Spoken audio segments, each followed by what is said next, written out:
ছাত্ৰ সন্থাই আমি হাৰাপুতৰ পৰা যি আমাৰ চাওতাল জনগোষ্ঠীৰ যি বীৰ শ্বহীদ আছে ভাৰতবৰ্ষৰ বীৰ শ্বহীদ আমি চিদ কানু মুৰ্মুৰ যিটো প্ৰতিমূৰ্তি আছে সেই প্ৰতিমূৰ্তিৰ পৰা আমি সদৌ ছাত্ৰ সন্থাৰ নেতৃত্ব আমি এটা প্ৰতিবাদী সমদল আজি উলিয়াইছিলোঁ।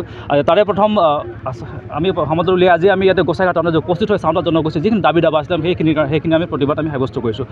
ইয়াতে প্ৰথম কথা হ'ল আমি যিহেতু প্ৰথম কথা আমি ক'বই লাগিব যে যোৱা 19 ছেপ্টেম্বৰ তাৰিখৰ পৰা যেতিয়া অসমত জুবিন দা আমাৰ মাজৰ পৰা নাইকিয়া হৈ গ'ল, হেৰাই গ'ল, আমি সেই জুবিন দাৰ ন্যায়ৰ কাৰণে আমি আজি তাতে দাবী সাব্যস্ত কৰিলোঁ যে জুবিন দাৰ যিটো ন্যায় প্ৰক্ৰিয়া চলি আছে, জুবিন দাৰ যি তদন্ত কৰি আছে সেই তদন্ত প্ৰক্ৰিয়া যাতে কোনো পানী নৰকা হ'ব লাগিব, যাতে জুবিন দাই প্ৰকৃত ন্যায় পাওক সেই আমি আশা কৰিছোঁ।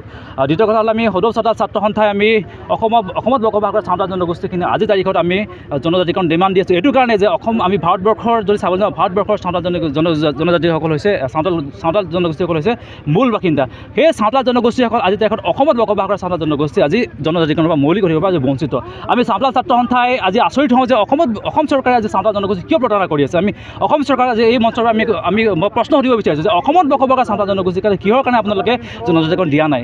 যিহেতু চাওতাল জনগোষ্ঠীখিনি আজি দেশত যদি আমি চাবলৈ যাওঁ যে চাওতাল জনগোষ্ঠীখিনি ভূমিৰ অধিকাৰ নাই, তেখেতসকলে শিক্ষা দীক্ষাত পিছপৰা, তেখেতসকলে অৰ্থনৈতিকভাৱে পিছপৰা, তেখেতসকলে সামাজিকভাৱে পিছপৰা। গতিকে যদিহে আপোনালোকে অসম চৰকাৰ বা ভাৰত চৰকাৰ যদি আপোনালোকে যিহেতু সমতাৰ কথা কৈ আপোনালোকে ভাৰতবৰ্ষৰ সংবিধানৰ শপত খাই আপোনালোকে চৰকাৰ প্ৰতিষ্ঠা কৰে আৰু সেই যদিহে আপোনালোকে অসমত বসবাস কৰা চাওতালখিনি যদি আপোনালোকে সমতা স্থাপন কৰিব নোৱাৰে, যিহেতু যদি এটা যদি সমাজৰ চাওতাল জনগোষ্ঠী যদি এটা পিছ পৰি থাকে কেতিয়াও সমতা স্থাপন নহয়। গতিকে চাওতাল ছাত্ৰ সন্থাই আজি চাওতাল জনগোষ্ঠীৰ সমতাৰ কাৰণে আমি ওলাই আহিছোঁ যে সমতা যাতে আমি প্ৰতিষ্ঠা কৰিব পাৰোঁ অসমত, সেইটো কাৰণে আমি দাবী জনাইছোঁ যে অসম চৰকাৰক আপোনালোকে শীঘ্ৰেই অসমত বসবাস কৰা চাওতাল জনগোষ্ঠীখিনিক আপোনালোকে জনজাতিকৰণ মৰ্যাদা প্ৰদান কৰক। দ্বিতীয় কথা হ'ল আমি যদি চাবলৈ যাওঁ অসমত বসবাস কৰা চাওতাল জনগোষ্ঠীসকল অসম অত্যন্ত পুৰণা জনগোষ্ঠী। এইসকল জনগোষ্ঠীক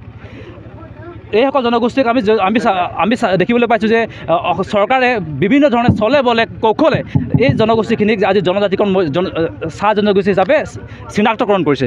গতিকে চাহ জনগোষ্ঠী যেতিয়া চিনাক্তকৰণ কৰাৰ লগে লগে চাওতাল জনগোষ্ঠীৰ যিটো ভাষা সংস্কৃতি কলা কৃষ্টি সকলো বিলুপ্ত হৈ গৈছে।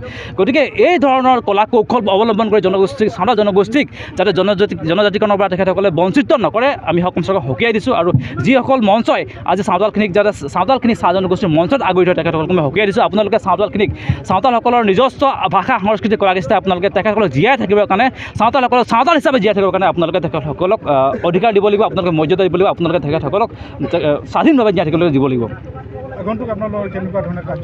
চাওক আমি যোৱা 17 অক্টোবৰ তাৰিখৰ পৰা আমাৰ প্ৰতিবাদ আমি ঘোষণা কৰিছিলোঁ। আজি আমাৰ দ্বিতীয় প্ৰতিবাদ কাৰ্যসূচী আমি অসমৰ সৰ্বত্ৰে আমি গণ আন্দোলন আমি ঘোষণা কৰিছোঁ যাতে অসমত আমাৰ যিমান জিলাত আমাৰ চাওতাল জনগোষ্ঠীৰ মানুহখিনি আছে, যিমান জিলাত চাওতাল ছাত্ৰ সন্থাৰ আমাৰ সমিতি আছে, সকলো জিলাত আমি কাৰ্যসূচী ৰূপায়ণ কৰিম যাতে অসম চৰকাৰক আমি যেতিয়ালৈকে আমাক চাওতাল জনগোষ্ঠীক জনজাতিকৰণ প্ৰদান নকৰে তেতিয়ালৈকে আমাৰ এই সংগ্ৰাম চলি থাকিব।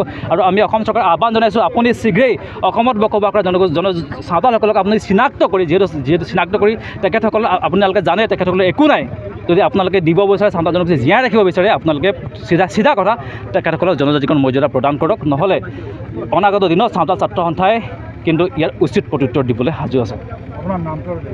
হয়, মই সদৌ চাওতাল ছাত্ৰ সন্থাৰ জেনেৰেল ছেক্ৰেটাৰী দীপাংকৰ হেমব্ৰম।